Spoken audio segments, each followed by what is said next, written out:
Hello and welcome to helping academy YouTube channel. আজকে আমি তোমাদের জন্য একটি নতুন আপডেট নিয়ে এসেছি। তোমরা যারা WBSSC গ্রুপ ডির এক্সাম দিয়েছিলে, তোমরা অনেকেই আমাকে জিজ্ঞেস করছো যে এক্সামের রেজাল্ট কবে নাগাদ প্রকাশিত হতে পারে। তো সেই সংক্রান্ত একটি আপডেট আমি তোমাদের জন্য নিয়ে এসেছি। তার সাথে সাথে যাদের এক্সাম ভালো হয়েছে তাদের কিন্তু ইন্টারভিউয়ের আগে ডকুমেন্ট ভেরিফিকেশন হবে। তো ইন্টারভিউয়ের জন্য তোমাদের কী কী ডকুমেন্টস রেডি রাখতে হবে সেই সংক্রান্ত আপডেট এবং কাট অফ রিলেটেড বিস্তারিত কিছু আলোচনা এবং তোমাদের ফ্রেশার্সদের জন্য অ্যাকচুয়াল শূন্যপদ কত রয়েছে সেই সংক্রান্ত আমি একটি তোমাদের জন্য কিন্তু আপডেট নিয়ে এসেছি। তো চলো দেরি না করে দেখা যাক। দেখো, আমাদের যে এই যে বিগত 8 তারিখে যে এই এক্সামটি হয়ে গেল, এখানে কিন্তু কমপক্ষে 8 লক্ষেরও বেশি ক্যান্ডিডেট অ্যাপ্লাই করেছিল, যার মধ্যে কিন্তু 7 লক্ষ ক্যান্ডিডেট পরীক্ষা কেন্দ্রে উপস্থিত ছিল। এবং আমরা জানি আমাদের মোট শূন্যপদ রয়েছে 5,489টি শূন্যপদ রয়েছে। তো প্রতিযোগিতা কিন্তু বিশাল হলেও ইন্টারভিউ প্রস্তুতি তোমাকে কিন্তু এই 5,489 জনের মধ্যে জায়গা করে নিতে পারে। কিন্তু একটি ব্যাপার তোমরা হয়তো জানবে, এই যে 5,489টি শূন্যপদ রয়েছে তার মধ্যে কিন্তু অভিজ্ঞদের সংখ্যা, অর্থাৎ যারা পুরনো ক্যান্ডিডেট রয়েছে তাদের সংখ্যা কিন্তু কমপক্ষে 1,000টি রয়েছে। 1,000টির কমই হবে, বেশি হবে না। তো আমি ধরে নিলাম মোটামুটি 1,000টি অভিজ্ঞ ক্যান্ডিডেট রয়েছে যারা কিনা অভিজ্ঞতার জন্য 5 নম্বর পাবে।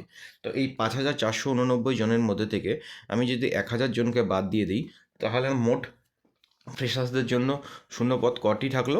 মোটামুটিভাবে 45টা শূন্যপদ থাকলো। তো অ্যাকচুয়াল কম্পিটিশন কিন্তু ফ্রেশার্সদের জন্য এই 45টি শূন্যপদের মধ্যেই হতে চলছে। তো এটি কিন্তু নতুন ফ্রেশার্সদের জন্য কিন্তু এই 45টি শূন্যপদে কম্পিটিশন করাটা কিন্তু একটি সুবর্ণ সুযোগ। এবার তোমরা যারা জানো না তাদের বলে দিচ্ছি, তোমাদের কিন্তু রিটেন এক্সাম হয়েছে 40 নম্বরে।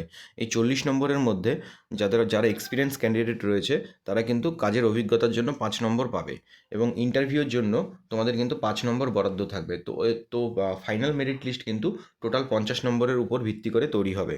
তো যারা নতুন ক্যান্ডিডেট রয়েছো, যারা মোটামুটিভাবে ভালো স্কোর করতে পেরেছো পরীক্ষায়, তাদের কিন্তু ইন্টারভিউয়ের যে এই 5 নাম্বার, এই 5টি নাম্বারই কিন্তু তোমার জন্য গেম চেঞ্জার হতে পারে।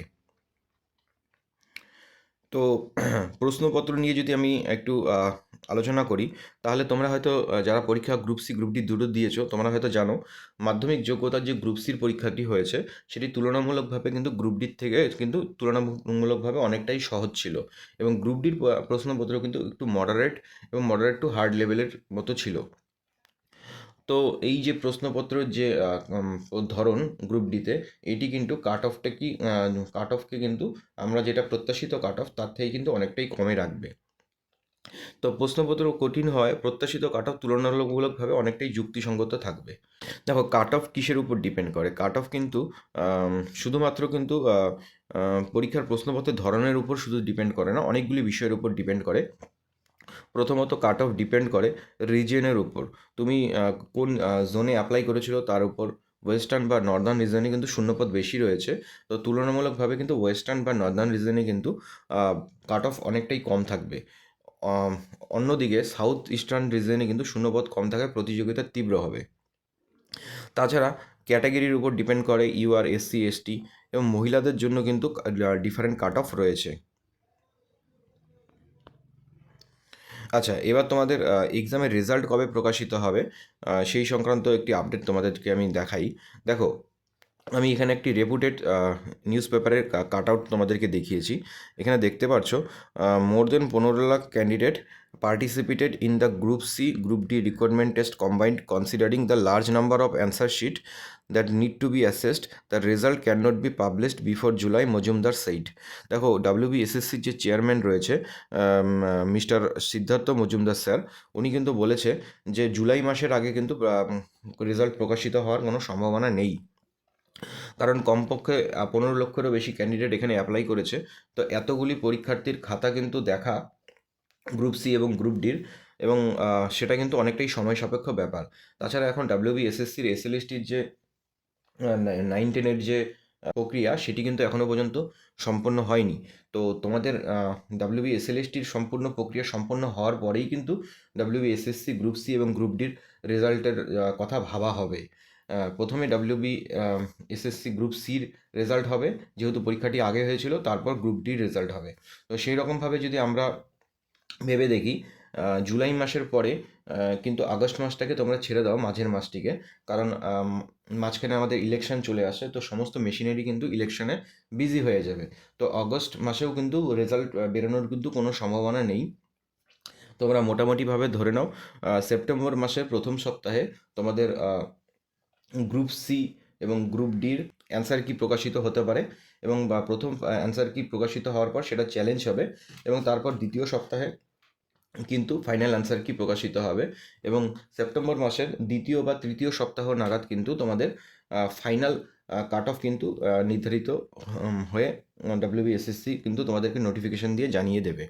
তো এই সেপ্টেম্বর মাস অবধি তোমাদের যে সময়টি রয়েছে, এই সময়টিকে কিন্তু তোমরা নষ্ট না করে আজ থেকে ইন্টারভিউয়ের জন্য প্রস্তুতি শুরু করে দাও। যাদের রেজাল্ট ভালো রয়েছে তো তাদেরকে বলবো তোমরা কিন্তু ইন্টারভিউয়ের জন্য প্রস্তুতি শুরু করে দাও, কারণ পরে কিন্তু ইন্টারভিউয়ের জন্য তোমরা সময় পাবে না। আর ইন্টারভিউ দিতে গেলে কিন্তু ইন্টারভিউয়ের প্রস্তুতি প্রয়োজন রয়েছে, যদি কিনা তুমি চাও যে তোমার নামটি ফাইনাল মেরিট লিস্টে থাকুক। দেখো, ইন্টারভিউয়ের জন্য কিন্তু ডাব্লিউবিএসএসসি এসএলএসটির এক্সামে আমরা দেখলাম আগে থেকেই কিন্তু ডকুমেন্ট ভেরিফিকেশন করিয়ে নেওয়া হয়েছে। যদিও এখনও পর্যন্ত কোনো কিন্তু আমাদের গাইডলাইন প্রকাশিত হয়নি ডকুমেন্ট ভেরিফিকেশন রিলেটেড, তবুও আমি তোমাদের জন্য একটি আপডেট নিয়ে এসেছি, যাতে কিনা তোমাদের ডিভির টাইমে যাদের ডকুমেন্টস রিলেটেড কোনো কনফিউশন রয়েছে সেই কনফিউশনটি ক্লিয়ার হয়ে যায়, এবং যাতে তোমরা তোমাদের নিজস্ব ডকুমেন্টসগুলো আগে থেকেই রেডি রাখতে পারো, যাতে কিনা পরীক্ষার সময় গিয়ে তোমাদের হিমশিম খেতে না হয়। তো দেখো, তোমাদের ডকুমেন্ট ভেরিফিকেশনের জন্য যে সমস্ত ডকুমেন্টসগুলো প্রধানত রেডি রাখতে হয়, প্রধানত তোমাদের কিন্তু সব ডকুমেন্টসের অরিজিনাল কপি সম্পূর্ণ রকমভাবে রাখা বাধ্যতামূলক, ঠিক আছে? এবং সেলফ অ্যাটেস্টেড প্রত্যেকটা ডকুমেন্টসের কিন্তু 2 সেট তোমরা রেডি রাখবে, এবং প্রতিটি পেজে নিজের সেলফ অ্যাটেস্টেড সিগনেচার থাকতে হবে। এবং একটি জিনিস মাথায় রাখবে, অ্যাপ্লিকেশনের তথ্যের সাথে ডকুমেন্টস ভেরিফিকেশনের কোনো ডকুমেন্টসের যদি মিল না থাকে, তাহলে কিন্তু তোমার ক্যান্ডিডেচার ইমিডিয়েটলি ডিসকোয়ালিফিকেশন করা হবে, কোনো প্রকার ভুল তথ্য গ্রহণযোগ্য হবে না। তো তোমাদের যাদের ডকুমেন্টসের মধ্যে কোনো জায়গায় কোনো ভুল ভ্রান্তি রয়েছে, নাম বা সারনেম রিলেটেড, বাবার নাম বা জন্ম তারিখ রিলেটেড, তোমরা কিন্তু সেই ভুলগুলি এখন থেকেই শুধরে নাও, না হলে কিন্তু পরবর্তীকালে কিন্তু তোমরা কিন্তু সেই ভুলগুলো শুধরানোর সময় পাবে না। এবং তাছাড়া তোমাদের কী কী ডকুমেন্টস রেডি রাখতে হবে সেগুলো আমি মোটামুটি বলে দিই। বেসিক যে সমস্ত ডকুমেন্টস রেডি রাখতে হয় ইন্টারভিউয়ের জন্য, প্রধানত তোমাদেরকে ইন্টারভিউ কল লেটার, যেটা কিনা পরবর্তীকালে যখন গাইডলাইন দেবে তোমরা কমিশনের ওয়েবসাইট থেকে ডাউনলোড করতে পারবে। তারপর তোমাদের লিখিত পরীক্ষার অরিজিনাল অ্যাডমিট কার্ড, বৈধ ফটো আইডি কার্ড যেমন Aadhaar card, voter card, PAN card এবং পাসপোর্ট এইসব, এবং 2 কপি পাসপোর্ট সাইজ রঙিন ছবি, এবং যেটি অ্যাডমিট কার্ডের ছবির সঙ্গে মিল থাকবে সেরকম টাইপের একটি ছবি, বয়সের প্রমাণপত্র, এবং অষ্টম শ্রেণী পাশের সার্টিফিকেট বা হায়ার কোয়ালিফিকেশন থাকলে তার মার্কশিট ও সার্টিফিকেট, এইগুলো ডকুমেন্টস কিন্তু তোমরা রেডি রাখবে। এবং আর কী কী ডকুমেন্টস রেডি রাখবে, আর তোমাদের যাদের হচ্ছে তোমার যারা কাস্ট সার্টিফিকেট রয়েছে, তারা কিন্তু নিজেদের কাস্ট সার্টিফিকেটগুলো রেডি রাখবে। কাস্ট সার্টিফিকেটের মধ্যে যারা এসসি, এসটি, ওবিসি রয়েছে, তোমরা কিন্তু এসসি এবং এসটিরা তোমরা কিন্তু তোমাদের কার্ডগুলো কিন্তু ডিজিটালাইজ করে রাখবে। আমি বলছি না যে ডিজিটালাইজ না করলে তোমাদের এক্সামে গিয়ে কোনো সমস্যা হবে, কিন্তু তোমাদের স্মুথ প্রসিডিওরের জন্য কিন্তু তোমাদের কার্ডগুলোকে কিন্তু ডিজিটাল করে রাখলে কিন্তু তোমাদের সুবিধাই হবে। এবং যারা ওবিসি ক্যান্ডিডেট রয়েছে, তোমরা কিন্তু নিজেদের কার্ডগুলিকে রিভ্যালিডেশন করে রাখবে।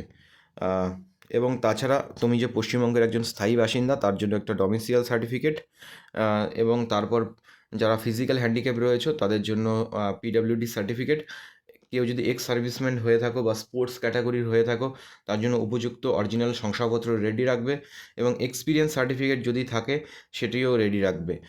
এই সমস্ত তথ্য ডকুমেন্টসগুলি তোমরা কিন্তু রেডি রেখে একটি ফাইলের মধ্যে এখন থেকেই গুছিয়ে রাখা শুরু করো।